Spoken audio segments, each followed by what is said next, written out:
मार्गशीर्ष माह की शुक्ल पक्ष की चतुर्थी तिथि को विनायक चतुर्थी व्रत कहते हैं। इस दिन भगवान गणेश की आराधना की जाती है। क्योंकि वैसे तो बुधवार का दिन विशेष रूप से गणपति महाराज को समर्पित है, लेकिन इनकी प्रिय तिथि चतुर्थी तिथि है। प्रत्येक मास में 2 चतुर्थी तिथि आती है, कृष्ण पक्ष की चतुर्थी और शुक्ल पक्ष की चतुर्थी, जो कि गणेश जी की कृपा पाने के लिए सर्वश्रेष्ठ माना गया है। इस बार मार्गशीर्ष माह के शुक्ल पक्ष की विनायक चतुर्थी व्रत का शुभ मुहूर्त है 16 दिसंबर 2023 शनिवार। चतुर्थी तिथि प्रारंभ होगा शनिवार के दिन सुबह 10:30 से और चतुर्थी तिथि का समापन होगा 17 दिसंबर की सुबह 8:16 पर। विनायक चतुर्थी पूजा का शुभ मुहूर्त 16 दिसंबर 2023 शनिवार की सुबह 11:15 से लेकर दोपहर 1:19 तक का रहेगा। पूजा का कुल अवधि 2 घंटा 4 मिनट का है। विनायक चतुर्थी की पूजा का नियम क्या है? देखिए, सुबह ब्रह्म मुहूर्त में उठकर स्नान करें, स्वच्छ वस्त्र धारण कर विघ्नहर्ता भगवान गणेश के निमित्त विनायक चतुर्थी के व्रत का संकल्प लें। एक चौकी पर लाल पीला कपड़ा बिछाकर भगवान गणेश की प्रतिमा स्थापित करें और गजानन को कुमकुम, अक्षत, दुर्वा, नैवेद्य, मिष्टान, रोली, गेंदे का पुष्प, इत्र आदि अर्पित करें। क्योंकि गणेश जी को दुर्वा घास बहुत पसंद है, प्रिय है, इसलिए उनको दुर्वा जरूर अर्पित कीजिएगा और एक घी का दिया जलाएं। इसके बाद उनको प्रणाम करें। सभी मनोरथ पूर्ण करने के लिए इस दिन उनसे प्रार्थना जरूर करें। तो 16 दिसंबर 2023 शनिवार को पड़ने वाली विनायक चतुर्थी पर भगवान गणेश को शीघ्र प्रसन्न कर उनका आशीर्वाद प्राप्त करना चाहते हैं, उन्हें सिंदूर का तिलक जरूर लगाइए। भगवान गणेश को सिंदूर बहुत पसंद है। मोदक का भोग लगाइए। इन चीज़ों को अर्पित करने से गणेश जी शीघ्र प्रसन्न होते हैं, जीवन में सुख समृद्धि का आशीर्वाद देते हैं। गणेश जी की कथा। एक बार महादेव जी पार्वती सहित नर्मदा के तट पर गए। वहाँ एक सुंदर स्थान पर पार्वती जी ने महादेव जी के साथ चौपड़ खेलने की इच्छा व्यक्त की। तब शिव जी ने कहा, हमारी हार जीत का साक्षी कौन होगा? पार्वती ने तत्काल वहाँ की घास के तिनके बटोर कर एक पुतला बनाया और उसमें प्राण प्रतिष्ठा करके उससे कहा, बेटा, हम चौपड़ खेलना चाहते हैं, किंतु यहाँ हार जीत का साक्षी कोई नहीं है, अतः खेल के अंत में तुम हमारी हार जीत के साक्षी होकर बताना कि हम में से कौन जीता और कौन हारा। खेल आरंभ हुआ। दैव योग से तीनों बार पार्वती जी ही जीती। जब अंत में बालक से हार जीत का निर्णय कराया गया तो उसने महादेव जी को विजयी बताया।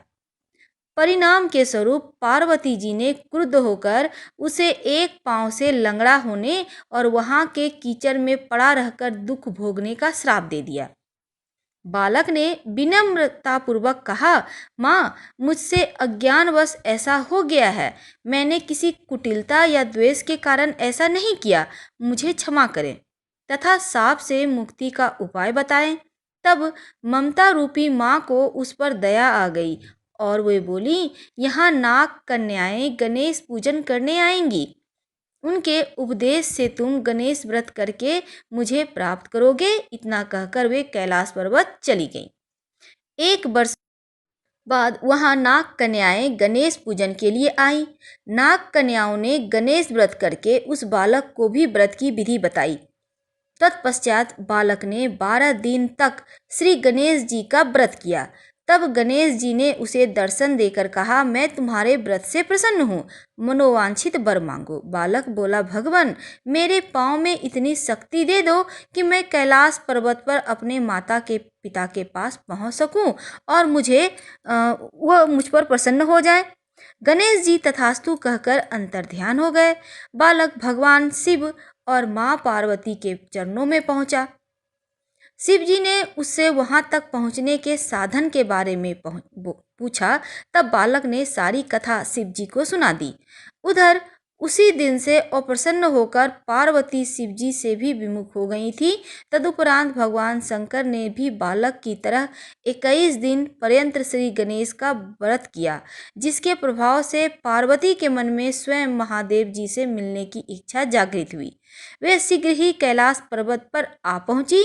वहां पहुंचकर पार्वती जी ने शिव जी से पूछा, भगवान, आपने ऐसा कौन सा उपाय किया जिसके फलस्वरूप मैं बस आपके पास भागी भागी आ रही हूँ। शिव जी ने गणेश व्रत का इतिहास उनसे कह दिया। तब पार्वती जी ने अपने पुत्र कार्तिकेय से मिलने की इच्छा से 21 दिन पर्यंत 21-21 की संख्या में दुर्वा, पुष्प और लड्डुओं से गणेश जी का पूजन किया। 21वें दिन कार्तिकेय जी स्वयं ही पार्वती जी से मिलने आ गए। उन्होंने भी मां के मुख से इस व्रत का महात्म्य सुनकर व्रत किया। कार्तिकेय जी ने यही व्रत विश्वामित्र जी को बताया और विश्वामित्र जी ने व्रत करके गणेश जी से जन्म से मुक्त होकर ब्रह्म ऋषि होने का वर मांगा। गणेश जी ने उनकी मनोकामना पूर्ण की। ऐसे हैं श्री गणेश जी, जो सबकी इच्छाएं पूर्ण करते हैं। इसी कड़ी में एक और कहानी आती है, हर हर महादेव, जय गणेश जी। एक बार महादेव जी स्नान करने के लिए भोगावती गए। उनके जाने के बाद पार्वती जी ने अपने तन के मैल से एक पुतला बनाया और उसका नाम रखा गणेश। पार्वती जी ने उससे कहा, हे पुत्र, तुम एक मुग्दल लेकर द्वार पर बैठ जाओ। मैं भीतर जाकर स्नान कर रही हूँ। जब तक मैं स्नान न कर लूँ तब तक तुम किसी भी पुरुष को भीतर मत आने देना। भोगावती में स्नान करने के बाद जब शिव जी वहाँ आए तो गणेश जी उन्हें द्वार पर रोक दिया। इससे शिव जी ने अपना अपमान समझा और क्रोधित होकर उनका सिर धड़ से अलग करके भीतर चले गए। पार्वती जी ने उन्हें नाराज देखकर समझा कि भोजन में विलंब होने के कारण महादेव जी नाराज हैं। इसलिए उन्होंने तत्काल 2 थालियों में भोजन परोसकर शिव जी को बुलाया। जब दूसरा थाल देखकर तनिक आश्चर्यचकित होकर शिव जी ने पूछा, यह दूसरा थाल किसके लिए है? तब पार्वती जी बोलती हैं, पुत्र गणेश के लिए है, जो द्वार पर बाहर पहरा दे रहा है। यह सुनकर शिव जी और अधिक आश्चर्यचकित हो गए। तुम्हारा पुत्र पहरा दे रहा है? हाँ नाथ, क्या आपने उसे नहीं देखा? देखा तो था, किंतु मैंने तो अपने रोके जाने पर उसे कोई उदंड बालक समझकर उसका सिर काट दिया। अब यह सुनकर पार्वती जी बहुत दुखी हुई। वे विलाप करने लगी। तब पार्वती जी को प्रसन्न करने के लिए भगवान शिव ने एक हाथी के बच्चे का सिर काटकर बालक के धड़ से जोड़ दिया और पार्वती जी इस प्रकार पुत्र गणेश को पाकर प्रसन्न हुई। उन्होंने पति तथा पुत्र को प्रीतिपूर्वक भोजन कराकर बाद में स्वयं भोजन किया। यह घटना भाद्रपद शुक्ल चतुर्थी को हुई थी, इसलिए यह तिथि पुण्य पर्व के रूप में मनाई जाती है। तो गणेश जी आप सभी की भी मनोकामना पूर्ण करें। फिलहाल हम आपसे विदा लेते हैं। पसंद आए तो लाइक कर सब्सक्राइब करें। धन्यवाद। हर हर महादेव। फिर मिलेंगे।